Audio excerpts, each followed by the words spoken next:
पूरे चाइना में उसकी ठाठ है क्योंकि वो दबंगों का दबंग है। देखो, dragon master. Scanners, hello hello. जब वो इस यार तो काहे खुफिया। हेलो दोस्तों, आप सबों का फिर से स्वागत है kung fu Panda the dragon night पर। जैसे कि पिछले एपिसोड के लास्ट सीन में हमने देखा था कि कैसे हमारी बूढ़ी बंदर रुक्मणी पो और नाइट के चंगुल से बचकर जंगल में कहीं गुमनाम हो जाती है। और अब एपिसोड 8 में कहानी की खतरनाक खलनायिका पुराने ख्यालों में खोए रहती। वो कभी किसी राजदार बारिका में रानी के सलाहकार और वैद्य जी का पद संभाल रही थी। अब वर्तमान में वरुका जोर लगाते हुए एक पौधे को जादुई ताकत के जरिए हिलाने का प्रयास करती है, परंतु पौधा टस से मस नहीं होता। क्लॉस पीछे से बोल उठता है, वरुका क्या कर रही हो तुम? वरुका कहती है, कुछ नहीं। क्लॉस कहता है, ना नक्शा ना रिक्शा, मेरा तो खून खोल रहा है और तुम्हारा ध्यान कहीं और है।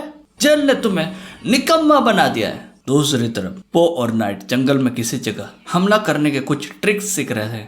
वार्तालाप के दौरान नाइट पो से गॉन्टलेट की टूटी अंगूठी का जिक्र करती है, जिसकी सहायता से दोनों क्लॉस और वरुका को अपने जाल में फंसा सके। दूसरी तरफ वरुका अपने बेहोश भाई को घसीटते हुए किसी सेफ जगह पर ले जाती है। वह अपने भाई को जगाते हुए कहती है, क्लॉस क्लॉस उठो उठो उठो ना, उठो, तुम फिर से बेहोश नहीं हो सकते, उठो उठो। क्लॉस आधी होश में ही कहता है, तुम्हें आखिर क्या हो गया है? पहले तुम शाही जादूगरनी हुआ करती थी और अब बस एक जंगली जानवर बन गई हो। वरुका गुर्राते हुए वरुका भाई की बातें सुन अपनी पुरानी वाली जादू को पुनः करने का प्रयास करती है, परंतु वह असफल हो जाती है। तभी सामने से एक अजीब प्रजाति का बिल्ला गुनगुनाते हुए आता है।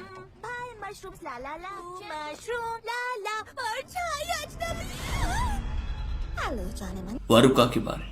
हेलो जाने मन। वरुका बिल्ला की तरफ बढ़ती है। आपका दिन अच्छा जाए।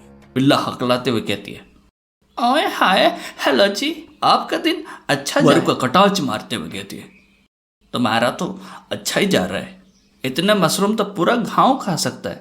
बिल्ला कहती है, माफ करना, मैं अजनबियों को अपने गुप्त गांव के बारे में कभी किसी को बताती नहीं। वरुका चाकू की नोक पर बिल्ला से पूछती है, और ये गांव जिसके बारे में तुमने नहीं बताया, वहाँ कोई डॉक्टर मिलेगा? अपने साथ मशरूम लदी ठेले पर वही बिल्ला घायल क्लॉस को लाद कर गुप्त गांव की तरफ बढ़ती है। तीनों गुप्त गांव पहुंच जाते हैं। वहाँ की रानी बिल्ला प्रजा को आश्वासन देती है, फसल जल्द ही आने वाली है। बहनों, मुझे याओजिंग ने बताया था।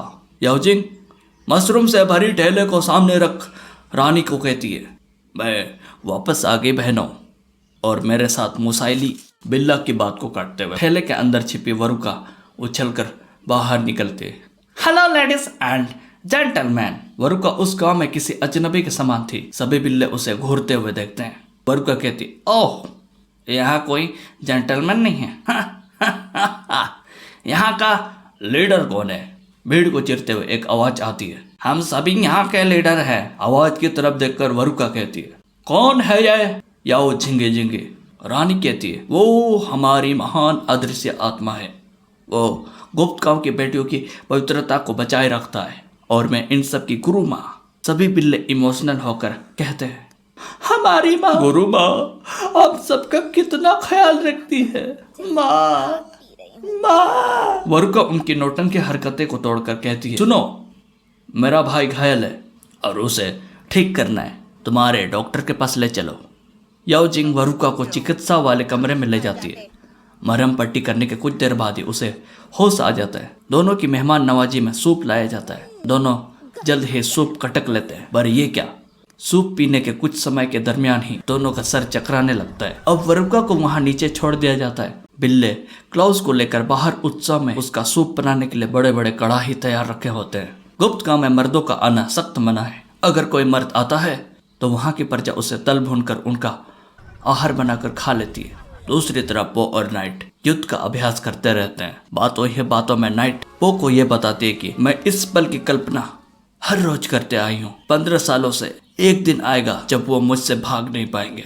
सालों पहले वरुका को सर आर्फेट की हत्या के जुर्म में दोषी करार दिया गया था। तब से लेकर आज तक वरुका भागती छिपती आ रही। कमरे के बाहर क्लाउस को खोलते सूप के ऊपर लटका दिया जाता है। वरुका बंद कमरे में अपनी किस्मत को कोस रही थी कि क्लाउस के अंतरात्मा वरुका का हौसला बढ़ाती है। चांद की रोशनी खिड़की के रास्ते अंदर लेटी वरुका पर पड़ती है। वह उसी रोशनी की मदद से काली जादू का इस्तेमाल करती है और इन अजीबोगरीब लड़कियों के गुप्त गांव को तबाह कर देती है। वरुका और नाइट दोनों एक दूसरे को मारने के लिए दौड़ लगाते हैं। भिड़ंत के दौरान नाइट पो के बताए टेक्निक की वजह से खतरनाक लग रही वरुका के हाथों से गॉन्टलेट को निकाल लेती हैं। वैसे भी सुबह की रोशनी से वरुका की शक्तियां कमजोर पड़ जाती है। पो क्लाउस और वरुका को बंधक बना लेता है और दोनों को इंग्लैंड की रानी के पास भेंट चढ़ाने के लिए रवाना हो जाते हैं। क्या नाइट बंधक क्लाउस और वरुका को सही सलामत इंग्लैंड की रानी को सौंप देंगी? क्या पो और नाइट का साथ सिर्फ यहीं तक था?